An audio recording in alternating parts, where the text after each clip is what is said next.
আসসালামু আলাইকুম। সবাইকে স্বাগত জানাচ্ছি বিডি ফিউজে। আপনাদের সঙ্গে আছি আমি শরফি দিবা। নয়াদিল্লির জন্য শেখ হাসিনা এখন যেন এক রাজনৈতিক ভূত। ক্ষমতাচ্যুত, দেশে ব্যাপকভাবে অজনপ্রিয়, আন্তর্জাতিক অপরাধ ট্রাইব্যুনালে মানবতা বিরোধী অপরাধে মৃত্যুদণ্ডপ্রাপ্ত, কিন্তু তবুও বাংলাদেশের রাজনীতিতে তার নাম এখনও আলোড়ন তুলতে সক্ষম। ভারত আজ পরীক্ষা করে দেখছে এই ভূতের রাজনৈতিক কার্যকারিতা কতটা অবশিষ্ট আছে। সম্প্রতি ১৯৮১ সালে রাষ্ট্রপতি জিয়াউর রহমান হত্যাকাণ্ডে দণ্ডিত পলাতক আসামি মেজর মোজাফফর হোসেনকে গোয়েন্দা পুলিশের মধ্যরাতের অভিযানে গ্রেফতার করার ঘটনা সেই পুরনো ইতিহাসকে আবারও সামনে নিয়ে এসেছে।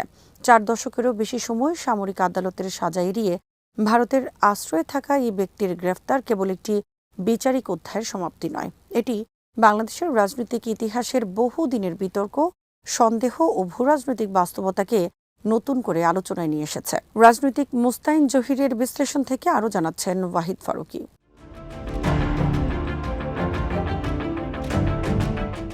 ১৯৮১ সালের মে মাসে রাষ্ট্রপতি জিয়াউর রহমান রাজনৈতিক পুনর্মিলনের প্রত্যাশায় ভারতে নির্বাসিত শেখ হাসিনার দেশে ফেরার পথ সুগম করেছিলেন। তার ধারণা ছিল আওয়ামী লীগের নেতৃত্ব দেশে ফিরলে রাজনৈতিক প্রতিদ্বন্দ্বিতা সাংবিধানিক কাঠামোর মধ্যেই সীমাবদ্ধ থাকবে এবং গণতান্ত্রিক প্রক্রিয়া শক্তিশালী হবে। কিন্তু শেখ হাসিনা দেশে ফেরার মাত্র ২ সপ্তাহ পরই এক সামরিক অভ্যুত্থানে জিয়াউর রহমান নিহত হন। এই দুই ঘটনার মধ্যে সরাসরি সম্পর্কের প্রমাণ কখনো প্রতিষ্ঠিত হয়নি। তবুও বাংলাদেশের রাজনৈতিক চেতনায় দীর্ঘদিন ধরে একটি শক্তিশালী ধারণা রয়ে গেছে যে সীমান্ত পারের আশ্রয়, অভ্যন্তরীণ ষড়যন্ত্র এবং দিল্লির কৌশলগত হিসেব নিকেশ কখনো কখনো বাংলাদেশের রাজনৈতিক গতিপথকে গভীরভাবে প্রভাবিত করেছে।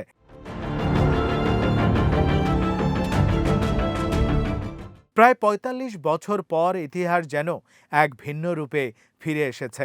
২০২৪ সালের জুলাইয়ে গণ অভ্যুত্থানে দীর্ঘ ১ দশকেরও বেশি সময়ের কর্তৃত্ববাদী শাসনের অবসান ঘটে এবং শেখ হাসিনা ভারতে পালিয়ে যান। বর্তমানে তিনি ভারতের রাষ্ট্রীয় নিরাপত্তা ব্যবস্থার আওতায় অবস্থান করছেন। মানবতা বিরোধী অপরাধে আন্তর্জাতিক অপরাধ ট্রাইব্যুনালের রায়ে মৃত্যুদণ্ডপ্রাপ্ত হওয়ার পরও রয়টার্সকে দেয়া সাক্ষাৎকারে তিনি ডিসেম্বরের মধ্যে বাংলাদেশে ফেরার ইচ্ছা ব্যক্ত করেন। এই বক্তব্য নিছক ব্যক্তিগত আকাঙ্ক্ষা নয়, বরং নিজেকে আবারও সম্ভাব্য রাজনৈতিক প্রত্যাবর্তনের প্রতীক হিসেবে তুলে ধরার একটি প্রচেষ্টা বলেই অনেক পর্যবেক্ষক মনে করেন।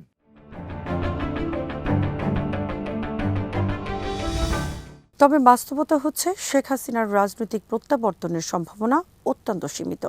দীর্ঘ শাসনামলে গুণ, বিচার বহির্ভূত হত্যা, বিরোধী দলের ওপর দমনপীড়ন, নির্বাচন ব্যবস্থার বিশ্বাসযোগ্যতা নিয়ে প্রশ্ন এবং শেষ পর্যন্ত ২০২৪ সালের গণঅভ্যুত্থানের রক্তাক্ত প্রেক্ষাপট তার রাজনৈতিক গ্রহণযোগ্যতাকে গভীরভাবে ক্ষতিগ্রস্ত করেছে।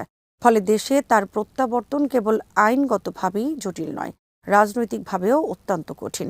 তা সত্ত্বেও তার নাম এবং বক্তব্য এখনও জনমতকে প্রভাবিত করার ক্ষমতা রাখে। ভারত সম্ভবত সেই মনস্তাত্ত্বিক প্রভাবের পরিধি যাচাই করছে।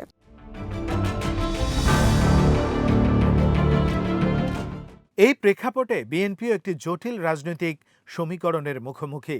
শেখ হাসিনার প্রত্যাবর্তনের ইঙ্গিত বা তাকে ঘিরে যে কোনো বিতর্ক স্বাভাবিকভাবেই বিএনপির উপর চাপ সৃষ্টি করে, কারণ দলটিকে একই সঙ্গে গণতান্ত্রিক মূল্যবোধের প্রতি অঙ্গীকার, আইনের শাসনের প্রতি শ্রদ্ধা এবং জনগণের আবেগ, এই তিনটি বিষয়ের মধ্যে ভারসাম্য বজায় রাখতে হয়। অতিরিক্ত প্রতিক্রিয়া দেখালে আওয়ামী লীগ আবারও রাজনৈতিকভাবে নিজেদের নিপীড়িত হিসেবে তুলে ধরার সুযোগ পেতে পারে।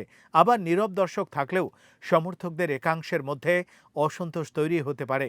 ফলে শেখ হাসিনাকে ঘিরে প্রতিটি ইস্যুই বিএনপির জন্য একটি কৌশলগত পরীক্ষায় পরিণত হচ্ছে।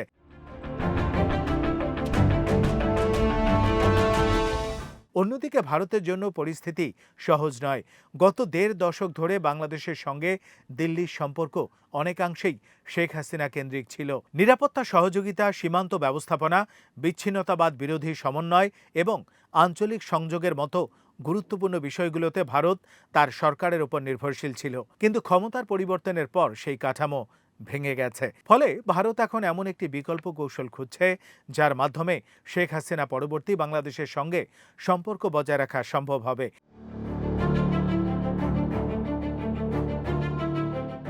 এই বাস্তবতায় শেখ হাসিনার মাঝে মাঝে দেয়া বক্তব্য, তার সম্ভাব্য প্রত্যাবর্তনের ইঙ্গিত কিংবা তার রাজনৈতিক উপস্থিতি সবকিছুই দিল্লির জন্য এক ধরনের কৌশলগত সম্পদ হিসেবে ব্যবহার হতে পারে, যদিও সেই সম্পদের কার্যকারিতা ক্রমশ কমে আসছে।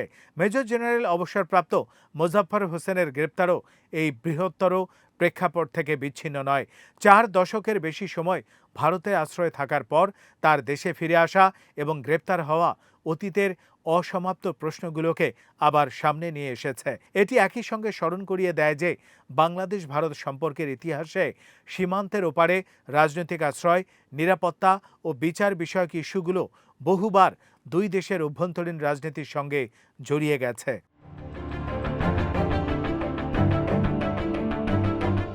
সব মিলিয়ে শেখ হাসিনার সাম্প্রতিক বক্তব্যকে শুধুমাত্র একজন ক্ষমতাচ্যুত নেত্রীর ব্যক্তিগত আকাঙ্ক্ষা হিসেবে দেখলে পুরো চিত্রটি বোঝা যাবে না। এটি বৃহত্তর ভূরাজনৈতিক বাস্তবতার একটি অংশ, যেখানে ভারত বাংলাদেশের নতুন রাজনৈতিক বাস্তবতার সঙ্গে খাপ খাইয়ে নেয়ার চেষ্টা করছে। বিএনপি রাজনৈতিক ভারসাম্য রক্ষার চ্যালেঞ্জ মোকাবেলা করছে এবং বাংলাদেশের জনগণ অতীতের অভিজ্ঞতা থেকে ভবিষ্যতের রাজনৈতিক স্থিতিশীলতার পথ খুঁজছে। শেখ হাসিনার প্রত্যাবর্তন বাস্তবে যতই অসম্ভব মনে হোক না কেন, তার নাম এখনও একটি প্রতীক যা দিল্লির কৌশল, বাংলাদেশের অভ্যন্তরীণ রাজনীতি এবং দক্ষিণ এশিয়ার ক্ষমতার ভারসাম্য নিয়ে চলমান বিতর্ককে নতুন করে উস্কে দিতে সক্ষম। সেই অর্থে নয়াদিল্লির অনুসন্ধান কোনো জীবিত রাজনৈতিক শক্তিকে ঘিরে নয়, বরং এমন এক ব্যবহারযোগ্য ভূতকে ঘিরে যার বাস্তব ক্ষমতা ক্ষয়প্রাপ্ত হলেও প্রতীকী উপস্থিতি এখনও রাজনৈতিক আলোড়ন সৃষ্টি করতে পারে। আজ এখানেই শেষ করছি। সবাই ভালো থাকুন, সুস্থ থাকুন আর দেখতে থাকুন বিডিভিউজ। চ্যানেলটি ভালো লাগলে সাবস্ক্রাইব করুন, সংযুক্ত থাকুন আমাদের ফেসবুক পেজে। আল্লাহ হাফেজ।